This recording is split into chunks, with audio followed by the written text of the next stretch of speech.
All right, fantastic. Well, I think I will start the proceedings and welcome everybody today. Good morning, Kamela in the States, and good afternoon to everybody in Europe. And welcome to what will undoubtedly be an illuminating conversation about a very complex topic. We are talking about worldwide diversity and inclusion, how to craft a DEI strategy for an international workplace.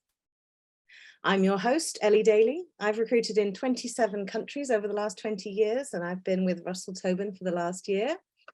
With us today, we have three incredible expert panelists and our own wonderful Kamela Forbes, who will be our moderator. We are recording this event, so if you are unable to attend, then we will be sending you the recording. And we have an hour today, so there might possibly be a window for Q&A. But if you could email me or chat with me directly, or I will be adding all of the LinkedIn profiles of the panelists and the moderator and myself to the chat. If you want to reach out to any of them directly after the event, please feel free to do so.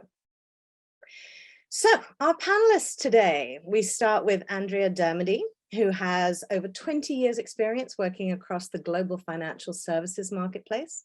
She has experience in talent management, learning and development, and D&I. Most recently, she led inclusion and diversity for State Street in Europe, the Middle East, and Africa, with responsibility for 14 European locations, 12,000 employees, and 50+ employee resource groups.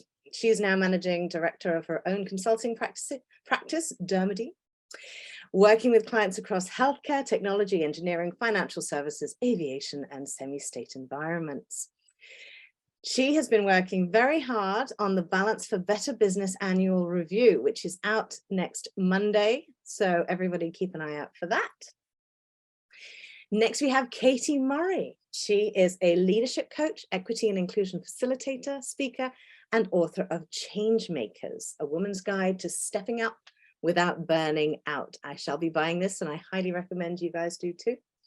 She's worked with thousands of leaders across 35 countries over 20+ years and focuses her time with companies committed to creating inclusive, joy-filled cultures. Now, joy, what a word. She was recently named one of the top 50 UK diversity and inclusion leaders, and her thought leadership is featured in Grazia, iNews, Metro Psychologies magazine, and Thrive. She lives in the Lake District with her partner and 2 teenagers. So good luck with that. We then have Paul Modley. He is currently Managing Director of Diversity, Equity and Inclusion for AMS. He's worked there for the last 8 years and is responsible for the firm's internal DEI strategy, as well as working with clients to ensure that DEI is optimized in their core outsourcing products and services. He's worked in the TA space for 29 years, working across the management consulting, financial services, and sport events sectors. Quite diverse there too. He moved into the DEI space 15 years ago when working on the London 2012 Olympics and Paralympics, and was awarded the British Empire Medal for services to the Olympics and Paralympics movements. So congratulations to that. And last but not least, we have our very own Kamela Forbes, who is our Global Director of Diversity and Inclusion at Pride Global, which is Russell Tobin as well, sister companies.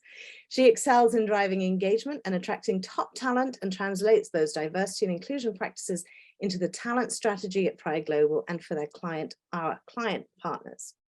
She's certified in emotional intelligence training, and since completing the Neuro Leadership Brain-Based Coaching Skills Program, Kamela understands the neuroscience behind insight-driven coaching conversations, goal setting, and habit building. She combines both neuro and behavioral science knowledge to facilitate conversations that invoke empathy and create the mindset shifts that are required to inspire habitual change. Having graduated from the Keenan Flagler Business School at the University of North Carolina as one of only 2 minority students admitted in her class, and working thereafter in the fashion industry as one of the handful of Black models, Kamela understands firsthand the need for inclusion in general. She is committed to using her difference to make a difference.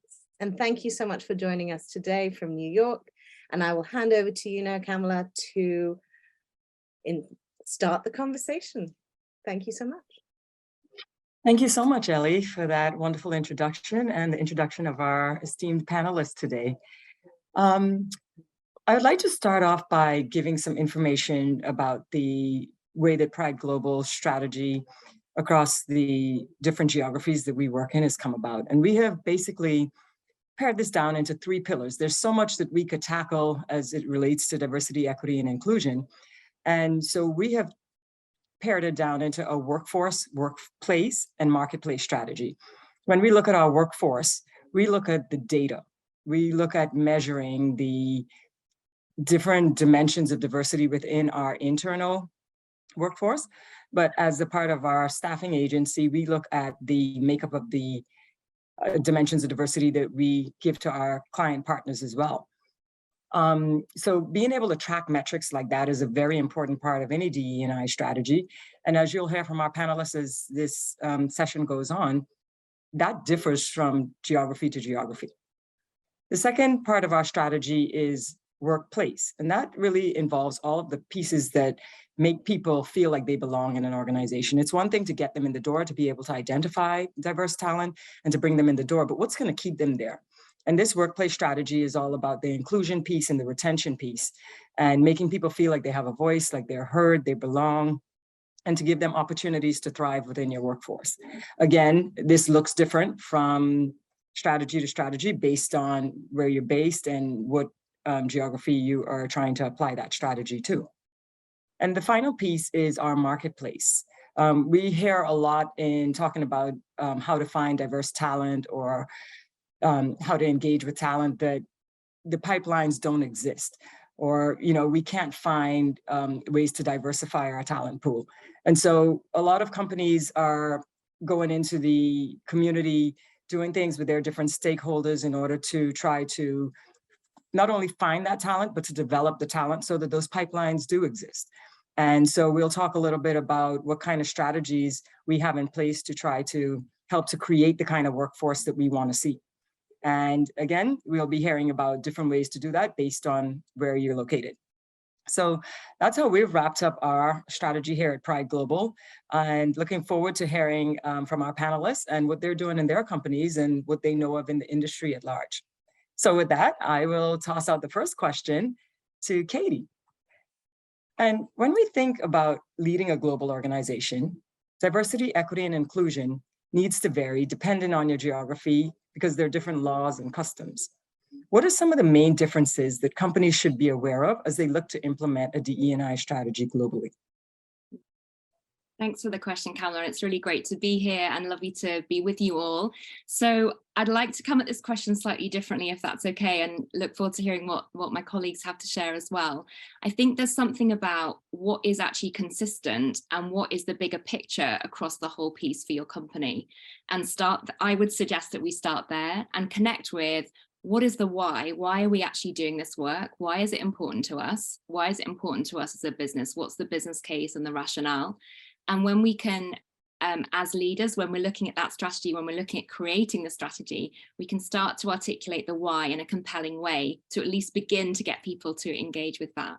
And then I would suggest there's a conversation about what does good look like for us. And if you have multiple geographies, that good may look really different in different geographies. So you start to unearth, what does good look like in this whole space of equity and inclusion? What does it feel like? What's it going to be like when we do move on this journey and move towards where we want to get to?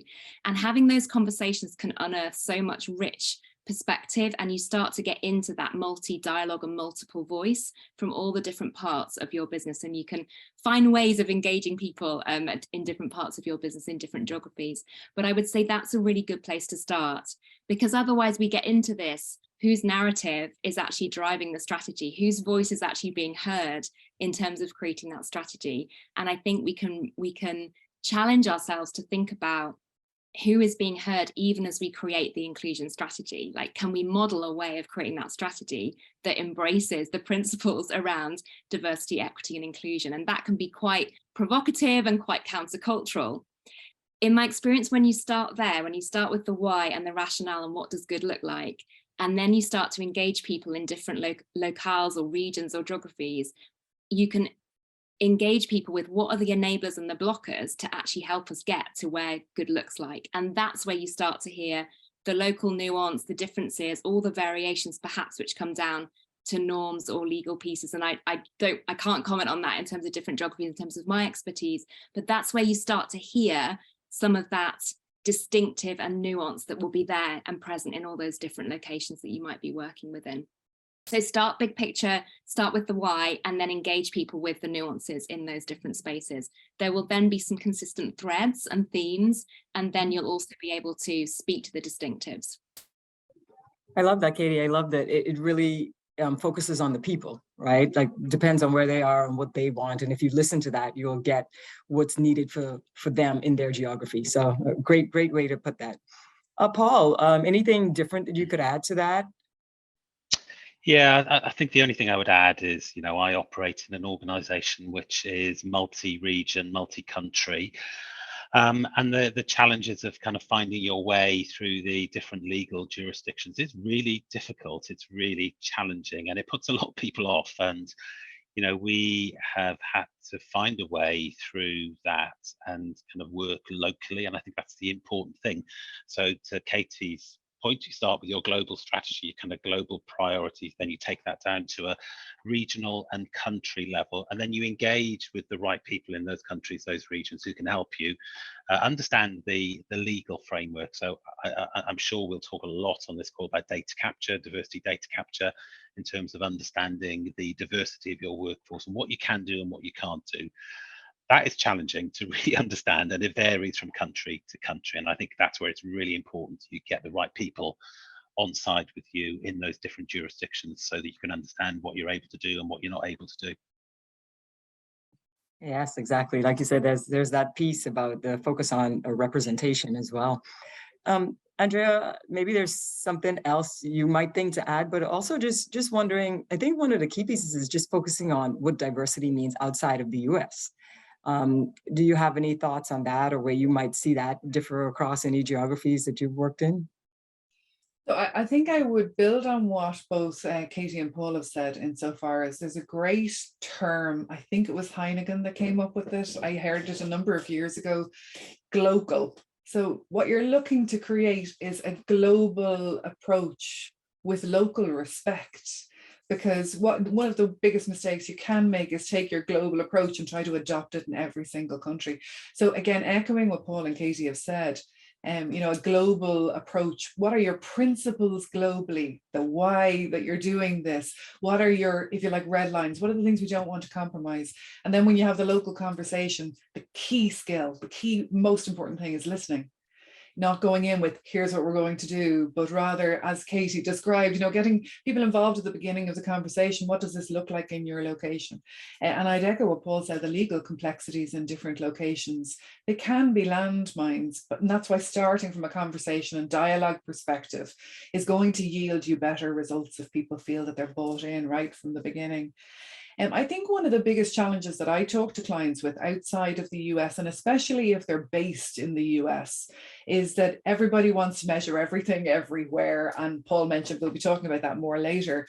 But I think sometimes our struggle to capture data can become paralyzing.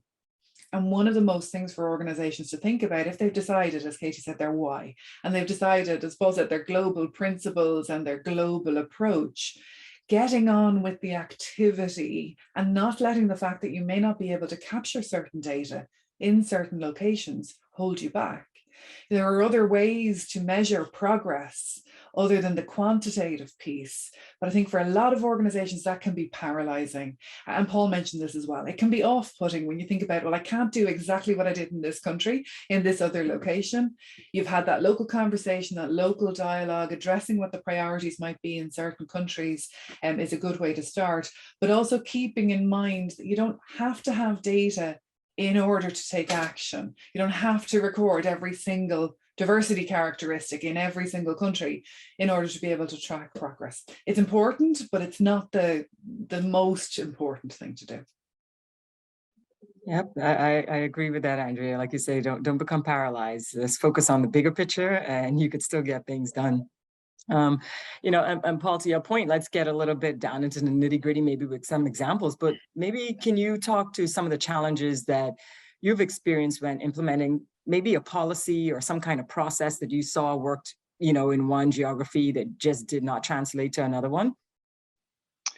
Yeah, and it's less about policy and process, maybe more about kind of priority. You know, if I think about our approach to LGBTQ inclusion, something that's really important to us as an organisation, we've had to, if I compare maybe the approach we've taken in the UK to say Poland, you know, Poland is a significant country for us in terms of representation. We have about 1,200 people who live and work for us in Poland. So our approach in the UK has been very much about kind of driving the activity. We've got a very active ERG, employee resource group.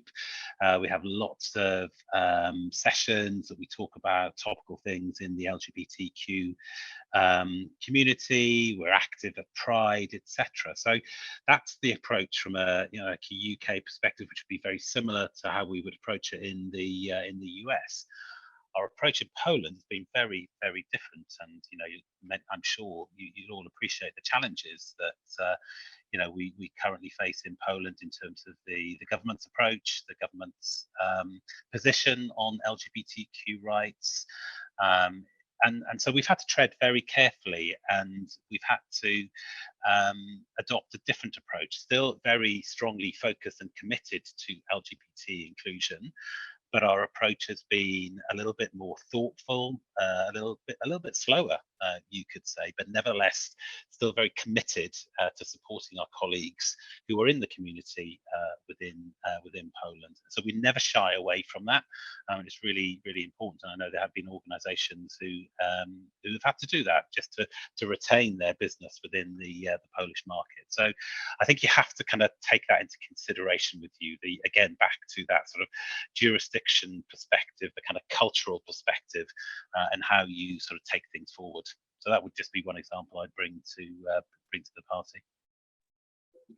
Great. Yeah, I think that is something you have to be very aware of, because I know, you know, same for us when we started our ERGs here in the US and then tried to translate them over to our colleagues in India. There were definitely some that just didn't align. And, you know, even as we looked at, to Andrea's point, like measuring data, you know, it takes a lot of a bit of a different strategy as you go to do that. And then another piece I think that's important to mention is about the getting workers prepared to come into that workforce. So what about like sensitivity training that, you know, you have to, the things are a lot different or accepted maybe in the US or the UK, and it's a lot different. So as you try to introduce that type of talent or, you know, bring in more talent, you have to make sure that the workplace is ready and accepting and creating that environment for them to be able to thrive. So I think that's great. Katy, I'll toss it back to you on this question about, we understand that attracting these diverse talent pools are only one part of the solution. Right? We could get them in the door, but what are we doing about keeping them there? And I think one important factor in our goals to keep them there is to make sure that they feel included and to make sure that it's about them being respected and appreciated for their differences. I think it's imperative for organizations, like I just mentioned, to invest in some kind of training to be effective in creating these inclusive cultures. But what type of learning and development tools maybe would you recommend, and how do you see them differing from region to region? Thank you. And I want to link this to our previous conversation as well about regional differences. I think I hear you, Paul, around those particular ERGs or Kamela, which translate into particular cultures, and the sensitivity and the kind of care that we need when we think about that cultural sensitivity as well. What I found is that, again, when we go back to what are we actually trying to do, and if we think about language around inclusion, around fairness, around equity, we all actually as humans have an inclusion story. Everyone does. Everyone has an exclusion story. So I found that's often a way in to the conversation then about identity or about particular characteristics and coming at it that way. So if people are wrestling with like, how do I translate this into different cultures? I found that can be a way in. And then to your point about learning and development in different cultural contexts or different geographical contexts, I think, again, it's back to what are the themes, like what are the key themes that we would love everyone to be fluent around and familiar around. So I talk a lot about fluency rather than getting something right, or people worry about, I'm going to say the wrong thing, or I want to have the right language. And we talk a lot about fluency, about just feeling more comfortable to make mistakes and give it a go and try.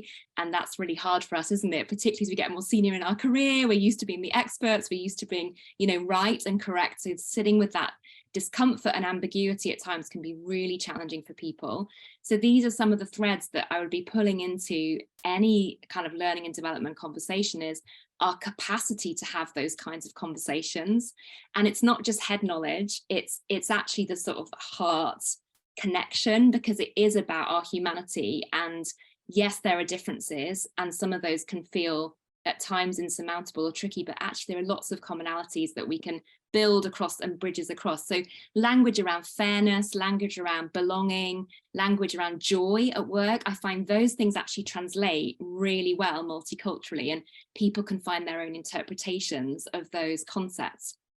So yeah, that's where I wanted to start. And then to the learning and development piece, there's something too about having some kind of experiential, so that, the head and the heart experience. When we're talking about equity, diversity and inclusion, it isn't just about knowledge, it isn't just about facts and data and information. And Andrea, I love your point about not getting stuck in the data, because I think I've seen so many organizations use that almost as a little defense, like, we haven't got the data right yet, so we're not going to do anything. I'm so with you on, we can all start, like today, in the next hour after this session, we can all start and be more inclusive in our practice. So some kind of experiential learning, I would put that really central, that conversation based, moving from just head knowledge into some kind of heart connection, because that's where we can overcome and work with our differences and find ourselves dealing with what comes up for us when we're relating to difference, and also then building more inclusion around us, whether that's in our teams or our leadership, whatever our context is. So that's where I would start. I'll pause there, because I could go on about this as well. I'll pause there and allow others to jump in. I think you elaborate there on such a great point, which is that connection of the heart and the mind. Because it's not just one piece or the other, it's, engaging that storytelling, along with that data, and come into that human part of things. So I think that's such a great point. Andrea, is there anything else that you would add to that? I know Katy gave us a good handful there, but anything you would add? I think there's a couple of things I'd pull together there, insofar as, like Katy described, inclusion is the thing that joins us all together. And Paul was talking about the challenge, and Paul, I've gone through exactly the same challenge in Poland. How do you have a sensitive conversation? And the way that we had that sensitive conversation is we started from a point of inclusion. And I love that idea, Katy, that everyone has an inclusion and an exclusion story. So straight away, you're not telling people this is about this group of people over here. This is about all of us, and how we treat each other. And the skills that drive real inclusion, the core skills around really attentively listening and asking really good questions and looking around to see who's getting engaged and who's involved. These things are common, regardless of the ways in which we're different. And I think sometimes, and I talk to clients about this all the time, it's my tagline for my organization, building inclusive organizations, because we get so caught up in what are we doing for women? What are we doing for ethnicity? What are we doing for LGBT plus inclusion? What are we doing for, and there's 5 or 6 areas that most companies are doing something around, and that's important work. But the thing that ties it all together is this characteristic of inclusion, because everybody can relate to that. And when we talk about aspects of diversity and characteristics, we can all be different in multiple different ways. I'm not just a woman, I'm not just Irish. There are plenty of different ways in which I am different from everybody else on this call, for example. So I think that that's a key thread I'm hearing coming through, that I think is a really important thing for organizations to think about. Getting inclusive behaviors right. You start with the L&D, start with people understanding, what does that mean? I think of inclusion as being sort of the poor relation of the conversation quite often, right? Because people don't understand, what do you mean by that, right? I understand number of women, and coming back to the data point, I understand, different ethnic representation. I understand that, and I know what you're talking about there, but what do you mean by inclusion? And how do I get my arms around that? So I think the organizations that are doing this well and thinking about the L&D question in particular. The organizations that are doing this well have decided what do inclusive or belonging behaviors look like for our organization. And now let me make sure everybody understands what they are. I think, you know, Katie's right, heart and head, any emotional connection that you can help people to make to that, and to the sense of feeling excluded. And at our heart, I think the majority of us want to be fair, and helping people to understand that that's about treating others inclusively. And we're not naturally programmed to be fair. We are not naturally programmed to do that. So I think that, you know, definitely in the learning, if you think about it, sort of 70-20-10 model, right? 10% of what I learn through formal education. So for organizations, the formal education bit, it does need to have, you know, understanding differences and cross-cultural competency, without a doubt. But I think it needs to start from a point of what kind of behavior are we exhibiting as an organization? What does inclusion look and feel like? And what does belonging look and feel like? Once we've done that 10%, and then we can get into the 20% around role modeling, mentorship and sponsorship. And then we get into the experiential piece where people are measured against demonstrating those behaviors. And we promote people who've been taught this is the type of behavior we're looking for. So I think it's about tying those threads together around inclusion. And getting inclusion right means you start to get all of the aspects of diversity right. And you start to be able to, regardless of intersectionality, really create the type of culture that is welcoming to everyone. So that's what I'd add. Wow, what a great addition there, Andrea. Lots to swallow.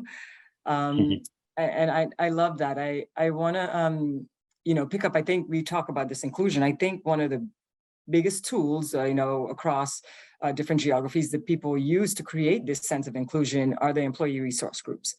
And Paul, you mentioned, you know, earlier about the LGBTQ one that you have in UK versus, you know, what that might be in Poland. But can you speak more to, I know you work with your talent development teams and how maybe these different ERGs are different from region to region?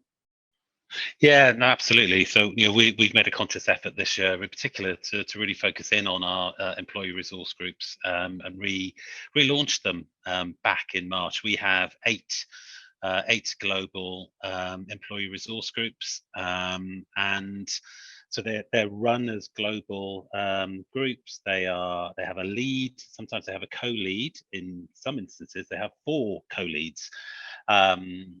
And they have an ExCo sponsor. So there is a kind of business leader who sits on ExCo that is kind of supporting them and making sure that their sort of goals and their overall mission statement are aligned back to the business. So that, I think, is a really important start. And I kind of, you know, I'm sure that, you know, that's really where most organizations need to start. What we've been focusing on with our ERGs this year in particular is making sure that we kind of create those community groups really for people to come together, whether they are, for example, in the LGBT community or allies, and they want to support that group to kind of come together, understand, you know, what they should be doing to kind of help to educate, help to challenge the business, celebrate, you know, all the good things that we are doing. So that's kind of been our focus this year, and we've looked at it at a global level, but then we've kind of looked at it at a regional level. And I will go back to the LGBTQ example because that's where we've got 4 co-leads. We felt very strongly we got an Americas region, an EMEA region, an APAC region, and a UK and Ireland region. And our needs there across our LGBTQ group is just very different regionally. And that's why we've taken a very distinctive regional approach to the LGBTQ ERG.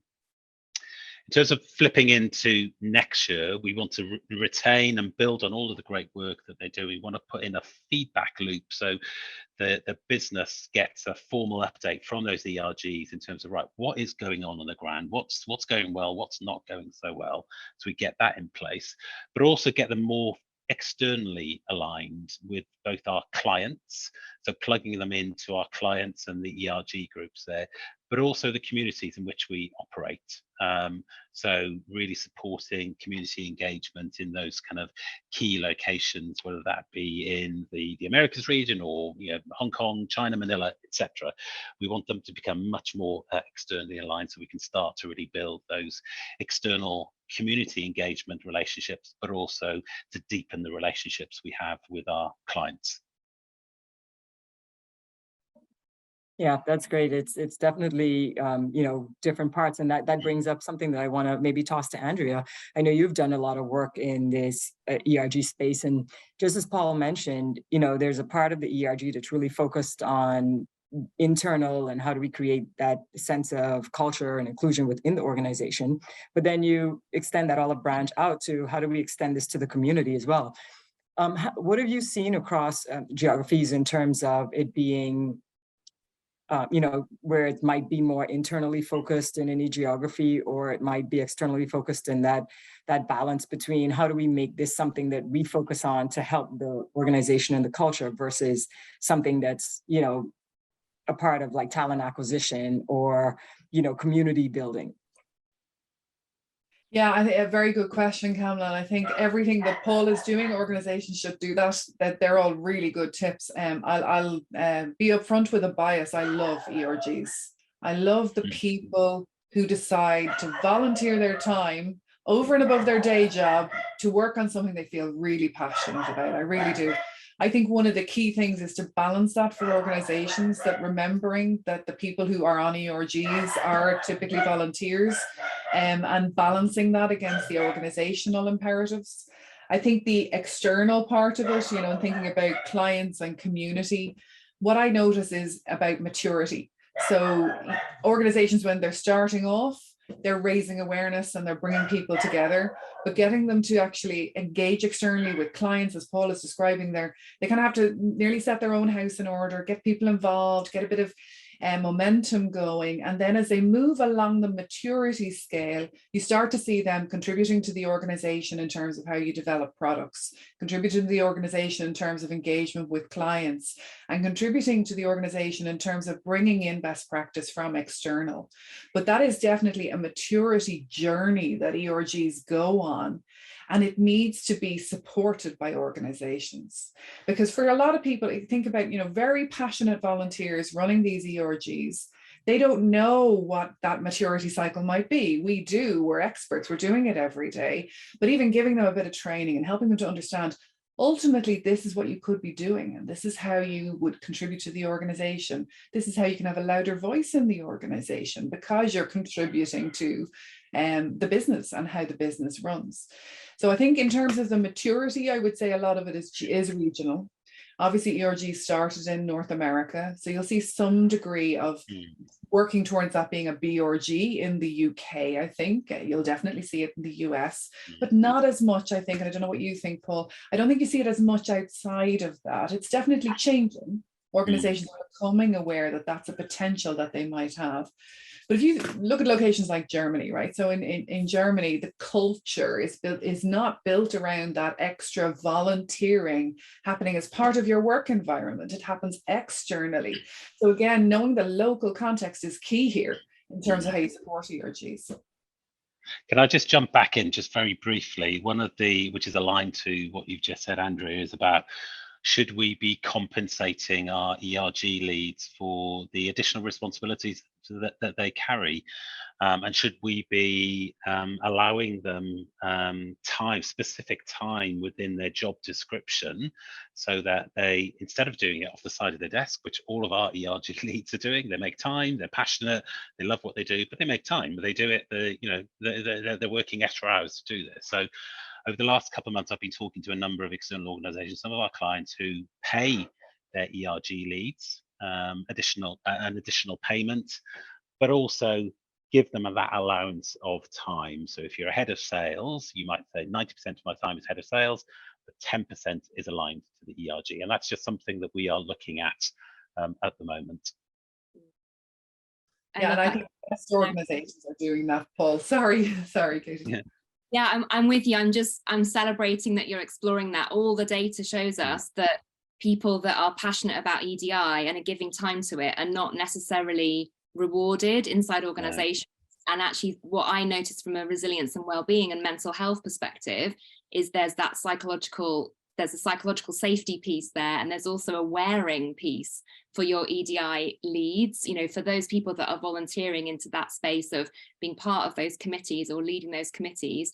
It costs so much energy to do that, and when it's done well. So I'm absolutely loving that you're exploring how can you acknowledge and reward and celebrate, and also give space and capacity, and make space and capacity.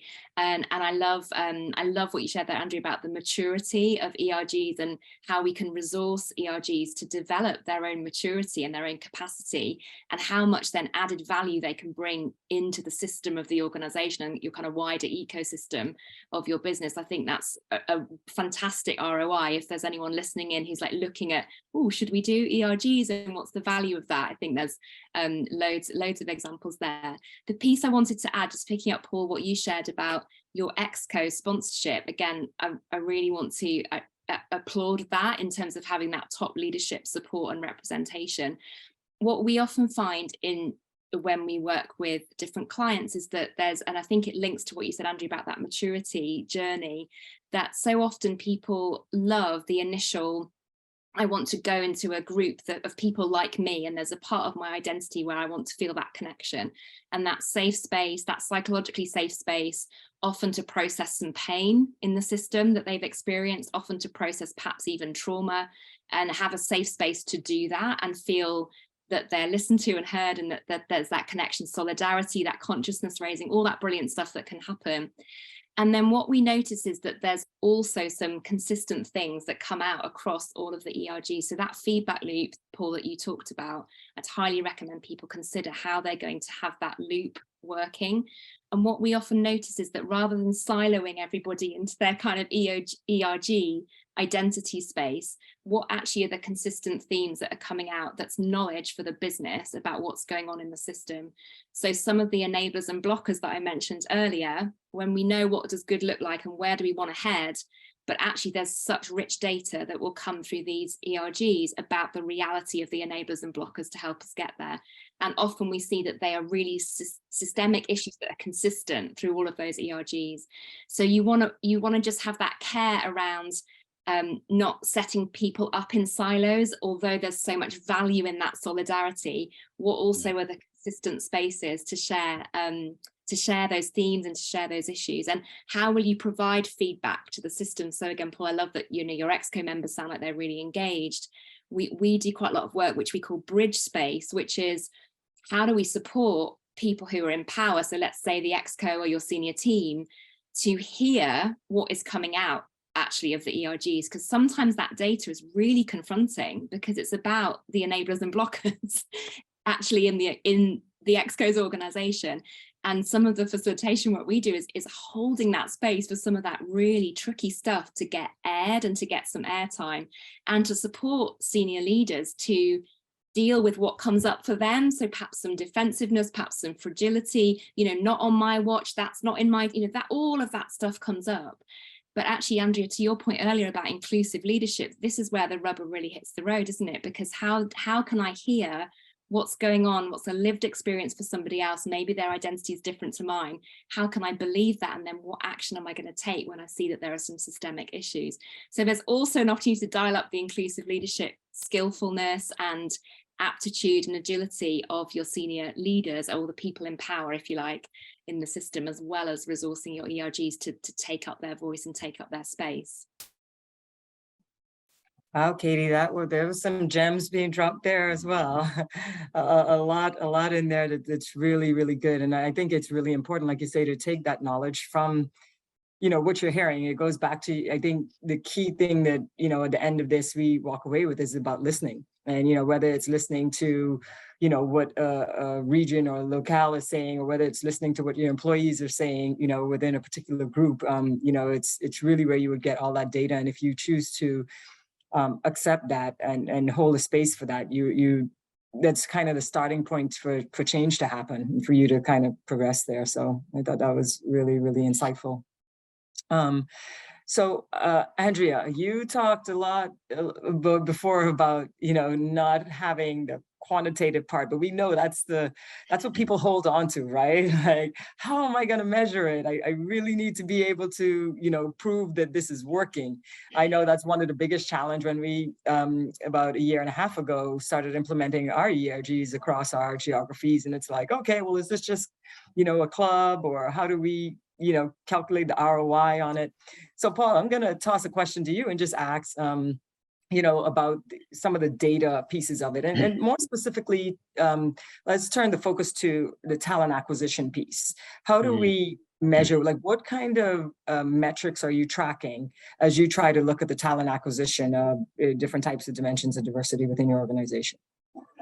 Yeah, so I'll talk about a specific example. So 2 years ago, following the George Floyd murder, we, like many organizations, became very introspective, kind of looked within the organization and realized we should have realized earlier, but we didn't realize that we lacked representation at a senior level in terms of ethnicity. So we established a global ethnicity action plan. And we made a commitment that we wanted to, at that point we had, and I'll be really open and candid with you, only 4% of our global leadership team, which is the kind of top 2 levels across the organization, were ethnically diverse. So it was woeful. It was really, really bad. So as part of establishing our ethnicity action plan, we made an external commitment that we wanted to double that representation by the end of last year, which we hit. And then we wanted to double it again by the end of next year, which we are on track to do. And we've done a number of things. So that's been our kind of overriding global commitment in terms of really moving the dial around ethnicity. And we've taken a number of different approaches to how we do that. A big part of that is through talent acquisition. So from a senior perspective, we have adopted the Rooney Rule globally, so that for all of our shortlists for our sort of senior roles, we will have at least one ethnically diverse candidate on that shortlist. Now, we can't always deliver that, but we will be very focused on doing that. And if we're not able to deliver it, we'll kind of have a bit of a review in terms of, right, what have we done? How far have we gone? How hard have we worked to try and deliver that? So that real partnership for talent acquisition has been really important.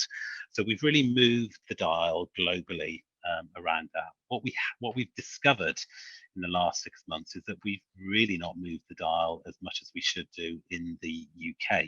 So we're behind where we need to be in the UK. And there's a number of reasons for that. Our sector in the UK is not as diverse as it needs to be. So we're fishing from a very small pond. But still, we need to do more. What more can we be doing to kind of create, and I think we've talked about it earlier on, what more can we be doing to create those future talent pipelines?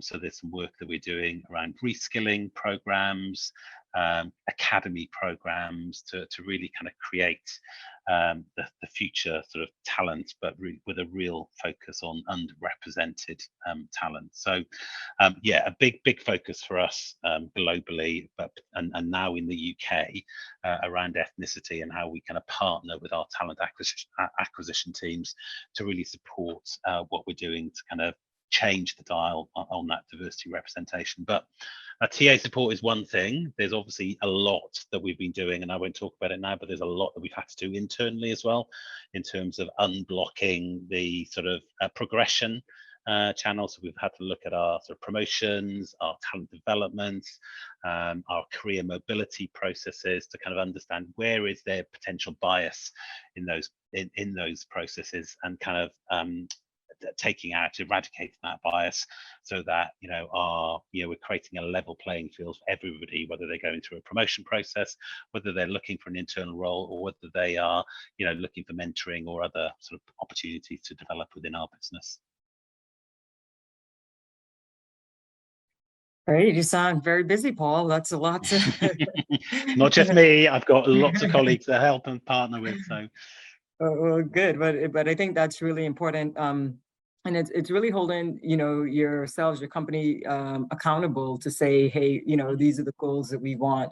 Let's track those numbers, let's see what it looks like, and to be intentional about the level of leadership. It's one thing to look at it across ethnicities, but it's another thing to look at it on, different parts of the organizations or levels of, the level that they are working at. So. Yeah, and I think Andrea, goals, because some people say like, well, goals are a kind of misnomer, or targets, whatever it is. I personally think they're really important to kind of give you somewhere where you're heading to. It's the actions and the plans that you put in place, the really important thing. But I firmly believe it's really important to have a kind of a target to aim to. Yeah, I agree. And maybe to open it up to Andrea or Katy that might have some perspective on this, but how maybe do you get to putting a number? Are we pulling a number out of thin air and just saying like, hey, well, we want to be at this percent, or, we want to double it or triple it? Like, what is a strategic way to look at trying to come up with a, something that's attainable? And then again, to Paul's point, like you have to have something, even if you don't, get to that number, you have a goal that you're trying to get towards, and then you could evaluate and see, hey, where did we go wrong, or what do we need to do differently? But how do you even try to put that plan in place? I think one of the things I would look at is, where are you now? So you need to start with your data analysis of where you are now. And if as I think you sharing that example, Paul, is really helpful for people, right? Because if the number is low and you think it should be higher, the greatest benchmark to use is what's the representation in the external marketplace where you're operating, right? So 4% could be a good number in parts of the world. Thinking about the jurisdictions we were talking about earlier, for example. So that's, you want to be realistic. I think I 100% agree that you do need goals, because you would use numbers to measure anything else in the organization. You don't just say, could you increase revenue by whatever you think yourself? You don't do that. And that's not my example. I heard somebody use that at a conference, someone from LinkedIn, but you wouldn't. So some kind of target is important, but it's also important to look, take your data and analytics people, give them the information, have them create a dashboard for you.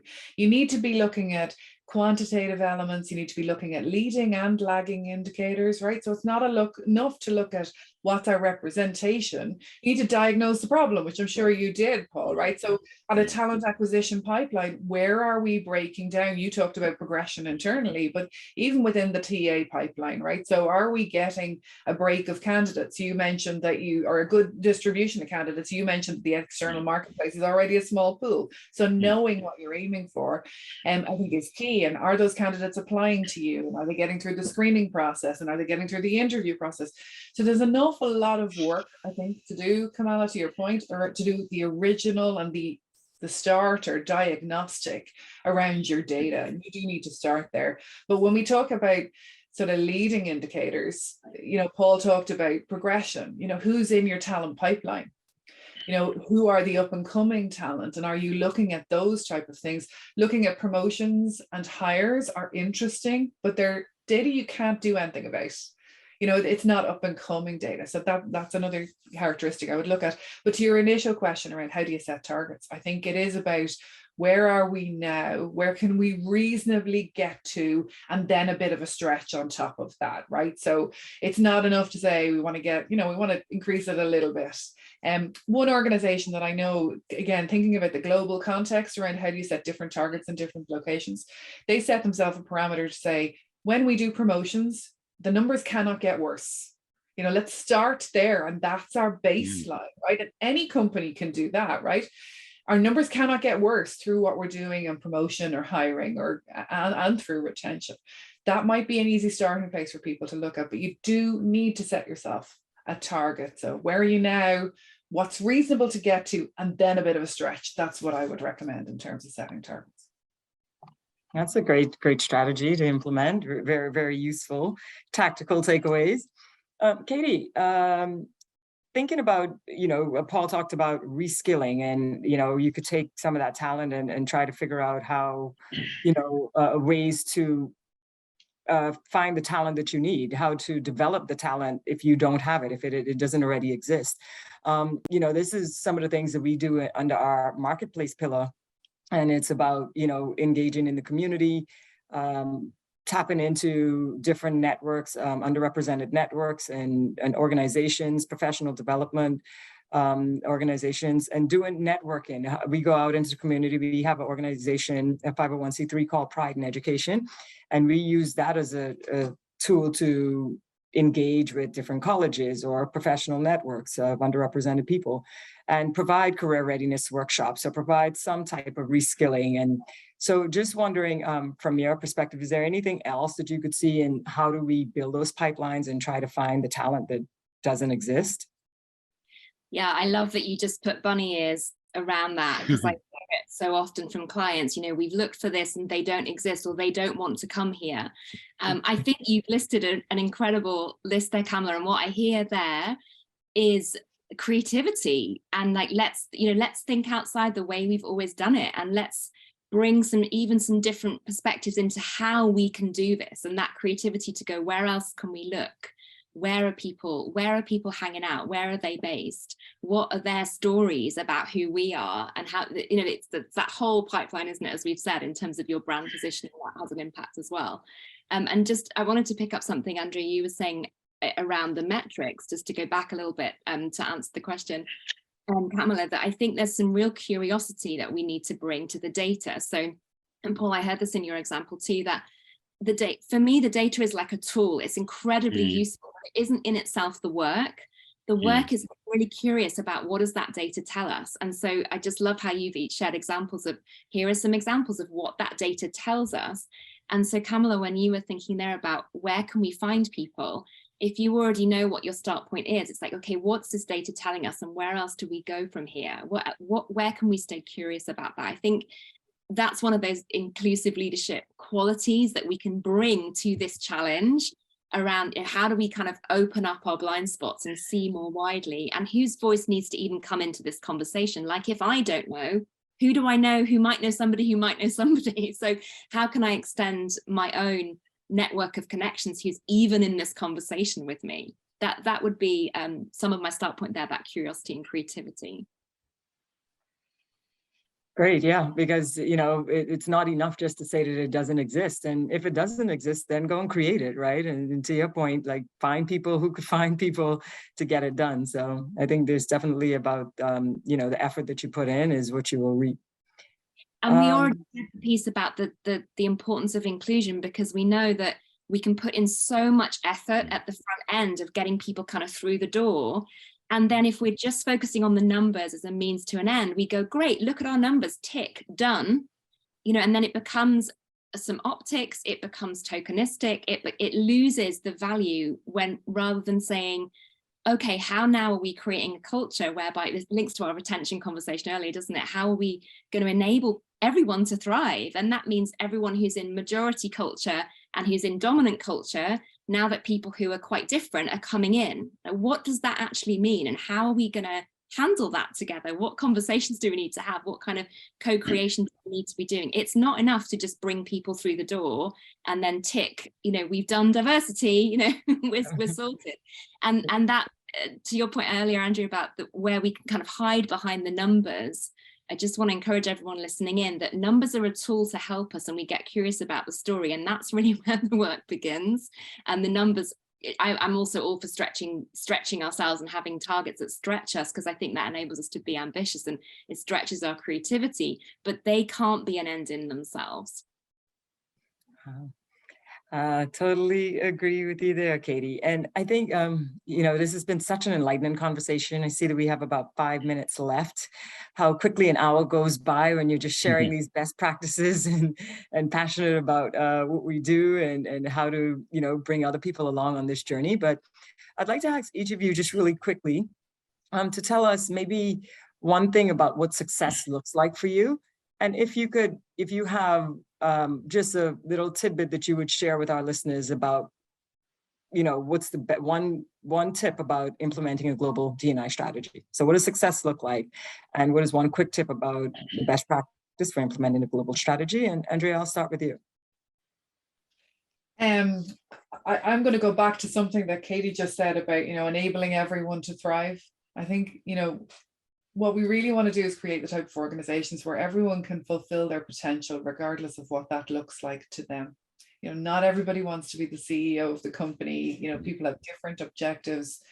And I think my number one tip, get the global parameters right, which we talked about right at the beginning. What are your global principles? What does that look like locally? And listen.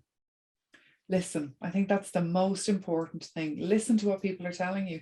It goes back to the question about the data. The data is only a starting point. You need to then go out and ask people, why do we think this might be? And what's happening here? What's happening? What is the real thing we can do to fix it? So that would be my number one tip, is listen. Really listen to people in the different locations that you're trying to build a strategy for, and be sure about what you're trying to, back to Katy's point earlier about why are you doing this, and what are your core principles, the core things you won't compromise on, because that's going to be important. That's where the challenge really comes. When your core principles are challenged, how are you going to deal with that? Good. And Paul, over to you. What does success look like for you, and what's the best practice? I think we're going to be in danger of repeating each other. I think for me, just to build on what Andrea said, I think we've talked a number of times about belonging. I think belonging is really, really important. And for us as an organization, we want to create an environment where our colleagues belong. They feel they belong, irrespective if you're based in London, Hong Kong, Beijing, Los Angeles, or whether you're a permanent worker, a contingent worker, you work hybridly, you work remote. We're creating that environment where people feel that they belong, and that's really success for us. And obviously we'll use our pulse data, employee engagement survey data that we, to help to validate that's really important. In terms of a tip, we've covered this off, and I think there'll be a number of people on the call in terms of like, where do I start? We're kind of we're starting out on our journey, and I think you have to start somewhere. You have to kind of listen what's important to your employees, engage your employees, just agree some baby step initiatives that you can then build on. And I think don't worry about the data. I got caught up on the data. I need to understand the data. I need to be able to understand what that looks like, but you have to start somewhere. And so start with some baby step initiatives, and that will build and take you somewhere. And Katy, last but not least, and you're probably in the hardest seat because there's a lot that's been said. All of the above, and from bouncing from what you said there, Paul, I think if you're looking at the big picture and you're looking at the whole system, and that's where you're sitting right now, where's the energy? If you need to start somewhere, where is there already some energy? Don't sweat the whole piece initially, start with where the energy is. And then my tip that I'd leave you with, and it's slightly different perhaps to what we've said already, but I think it speaks to the listening piece, and that piece about how we develop our capacity as inclusive leaders ourselves. And it's about distinguishing between actual lack of safety and feelings of discomfort. And I'll speak for myself as a white woman. I had to learn to distinguish the two things. And it's a subtlety that I'm still working with and learning to live with. If you hold privilege in the system, which I'm assuming everybody on this call holds a significant degree of privilege to be present in this conversation, then you need to get used to believing people who talk about the former, i.e. lack of safety in the system. You need to use your privilege and believe people, and you need to use your privilege to get comfortable with being uncomfortable, that discomfort, and know that I'm not actually unsafe in this system. I'm just feeling a little bit uncomfortable right now. And as a white woman, I've occasionally, many times, conflated those two things, and I'm still learning how to separate those things and really distinguish them. And I think as you lead in equity and inclusion, these are the things that the nuances and the ambiguities that you need to be navigating. Oh, well, thank you, Katy. I would say, from my perspective, I think, just to sum this all up, I think it's really about intent versus impact. And, what I've heard here today is it's, about the listening. We could put in a strategy. We could start globally, look at it regionally, come up with a strategy, implement it. But at the end of the day, it's really about how it's impacting the people that it's meant to help. And the only way we find that out is if we listen. Yes, we could track the data, but it's really about listening to the people that this is having the impact on. And so those are the parting words that I would leave you all with. Katy, Andrea, Paul, thank you so much for sharing all of your expertise. Ellie, thank you so much for bringing us all together to have this very, very important conversation. And I know she will be leaving all of our LinkedIn links in the chat, so please feel free. I know we didn't have a chance to take any questions, but feel free to reach out to any of us on LinkedIn to further the conversation. Thank you all again. That was such a wonderful time. Thank you, guys. And I think we might have some follow-on conversations and events from this. It was a really informative and brilliant chat. You guys are huge leaders and pillars of this community, and that was wonderful. Thank you so much. Thank you, guys. Thank you.